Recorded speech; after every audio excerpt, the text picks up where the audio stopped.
In this lecture, we're going to go ahead and draw some drawings using some simple geometric shapes, and then we'll go ahead and further detail those out a little bit, just so you can kind of see the process of doing the very beginnings of a drawing, which is typically called blocking your drawing out. So let's go ahead and get started.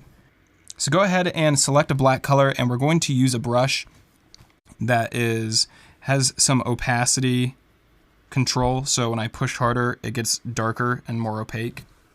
So we want to use something like that. We want to bring our brush size down quite a bit because we're drawing. When we draw, we want to make sure that our brush size is kind of small. Something like that.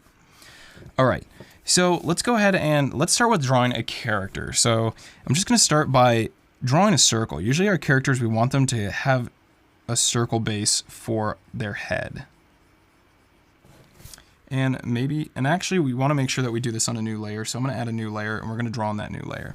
I'm going to make that circle a little bit smaller this time and bring it up a little bit just so we have room for the rest of the body. And we can draw a triangle like this. And this can be the front part of the body. And then we can go ahead and let's say we want to draw a trapezoid for the bottom part of the body like this. And then we'll go ahead and we'll just draw some, let's say, triangles for the legs.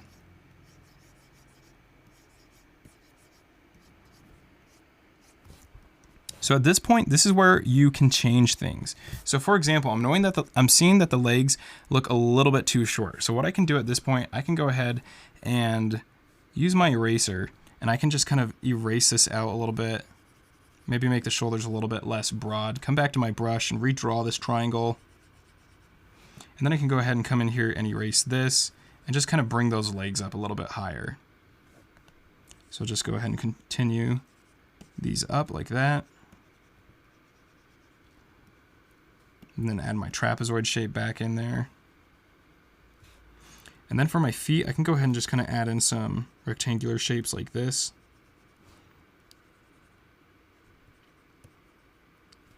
I'll undo that one.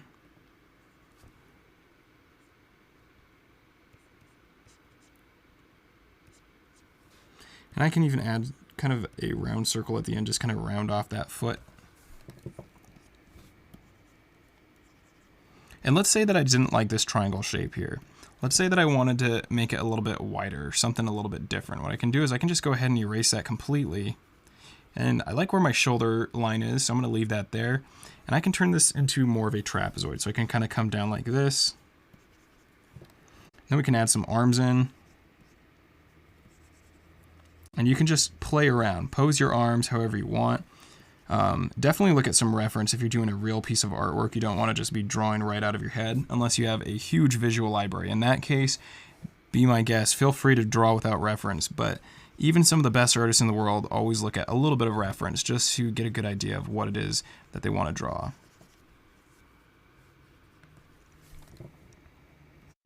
We could even do circles for the shoulders, just to kind of round those out a little bit.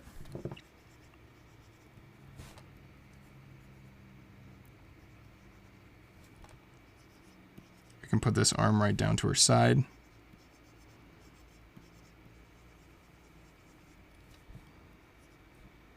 And we can draw the chin out too by drawing sort of this raindrop of shape by adding a point to it, like that. You can add in a neck. If we wanted to, we could break these legs up into more of rectangles. So I'll do a rectangle there, a rectangle there. Then maybe break it up like that. And just get a little bit more of a dynamic and sort of intense shape. So I'll add more of a curve like that.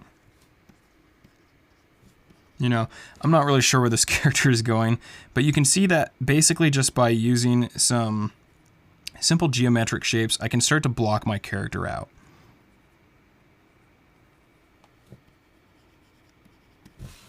So there's one example. Let's have a look at another example. Let's say that we wanted to do something like an environment or a landscape.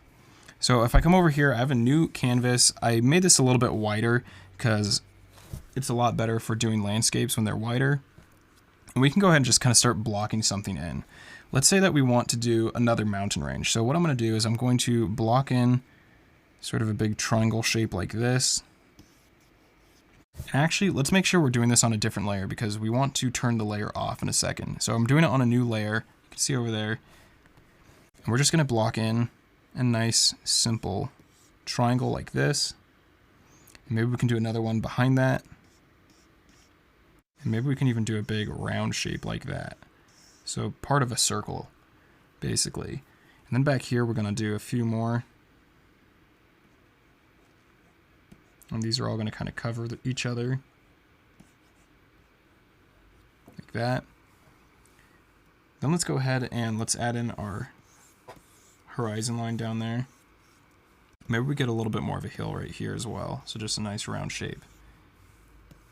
Straight line for the horizon line.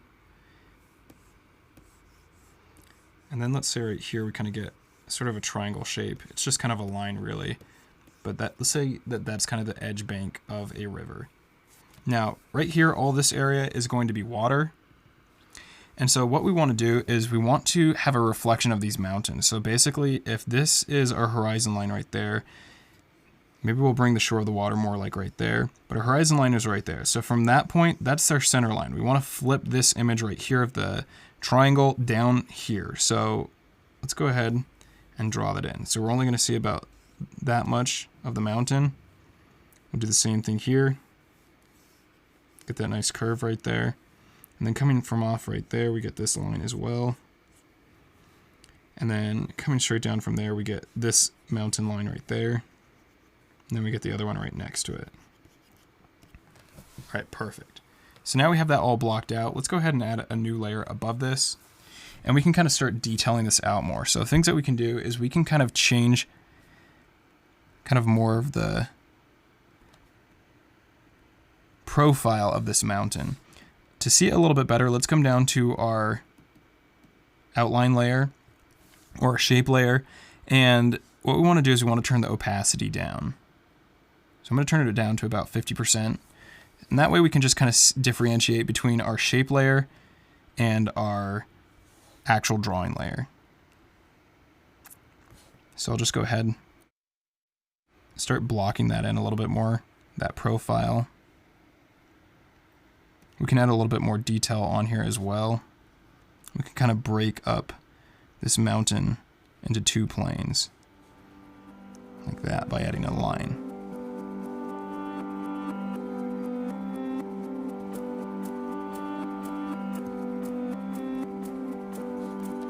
Let's go ahead and move on to this mountain.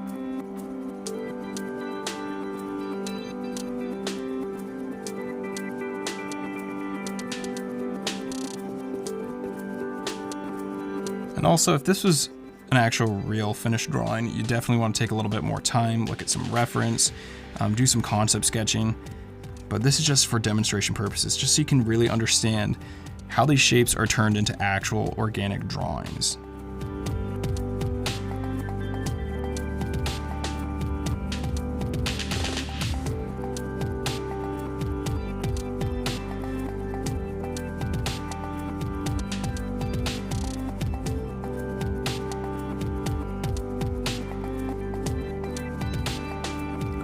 To back here.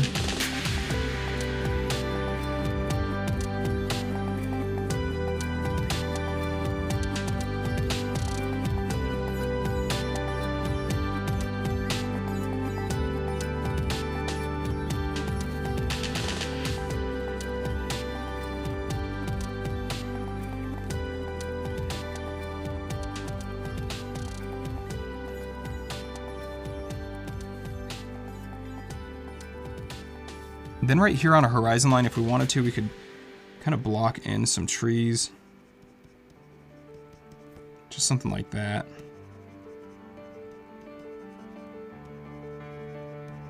And we could do that all the way across the bottom if we wanted to. We could even add in some more like bush-like stuff, more foliage. And on top of these mountains, we could do small little lines like this to indicate little pine trees on it.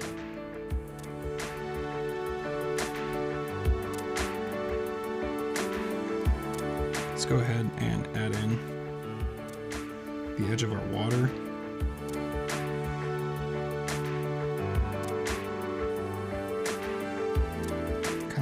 just some squiggly lines to indicate that that's the silhouette of some pine trees out there.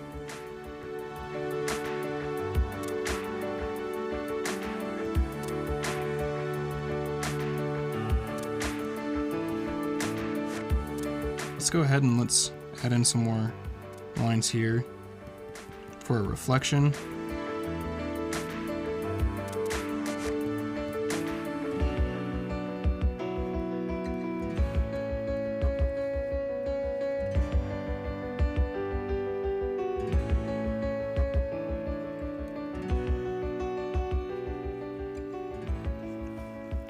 All right, perfect. So if we go ahead and we just hit this I button and turn off our shape underdrawing, you can see that we kind of have the resemblance of an actual drawing of a mountain range now.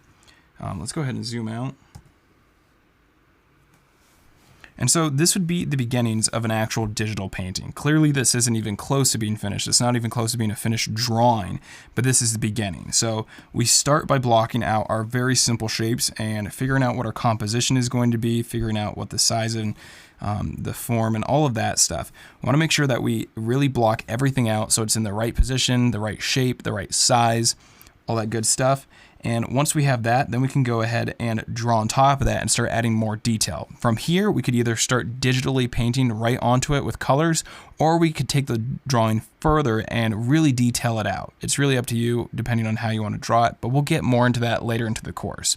I just really want you to understand that basically everything you draw is going to be able to be broken down into simple shapes, and you want to start drawing them as simple shapes before you add any type of detail. Just like with our drawing pyramid, the shape and the line are the most important parts. They're at the base of the pyramid, and if those aren't strong, the rest of your drawing or painting is going to fall apart. So you want to make sure that you really have those down perfectly, or as close to perfect as possible. I don't want you to feel like you have to be perfect, but just make sure that you spend a good amount of time making sure that you block those shapes out. And then once you do that, you can go back in and add a lot more detail, texture, and all that good stuff. Thanks for watching this lecture, and I'll see you in the next one.